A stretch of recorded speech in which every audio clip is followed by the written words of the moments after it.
In this tutorial, we are going to get the enemies to just perform a basic movement to bounce between two different spots on the x-axis. So in other words, go from right to left or left to right.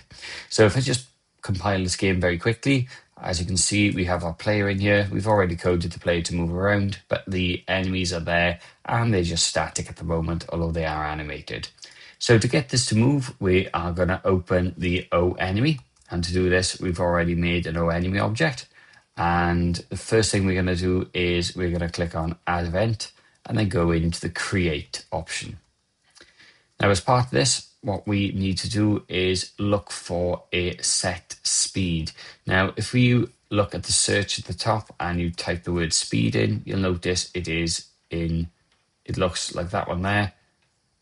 And you can see it says type, direction, and speed.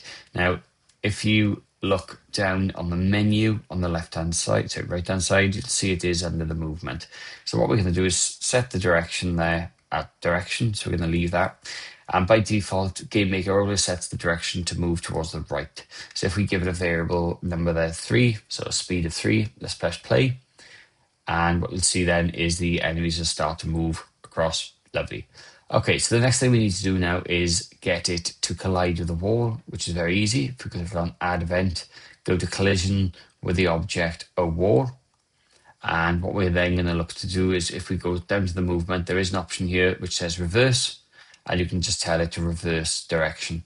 Once you've done that, if you click on play, this then will obviously hit the wall and then bounce back the other way. So obviously this is probably one of the quickest ways that you can actually get the enemy to move between the 2 points.